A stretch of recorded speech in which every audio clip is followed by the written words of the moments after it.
Alright everyone, what's going on? Today's video, I'm showing you guys how to pair the F9 True Wireless earbuds with an iPhone 7 Plus. And of course, sure, work the same for the iPhone 6, 6S, 7, and iPhone 8. So let's get started basically with these True Wireless earbuds. What we want to do is first, of course, make sure they actually have some battery life. And of course, they will always tell you the battery percent on it, which is a good thing. So you want to first take them out of the case simultaneously, which means you're going to remove them together out at the same time.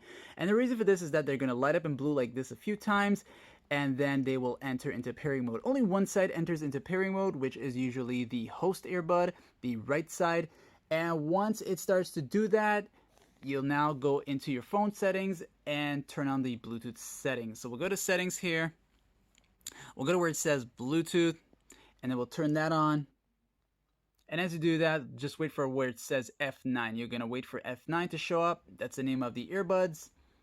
And of course, it's going to stay connected once it picks it up. So easy to pair, fully connected, no more blinking lights, which means you are ready to go, ready to use. And that's pretty much it for the guys. So hopefully this guide was helpful. Don't forget to like, share, and subscribe. And thanks for watching.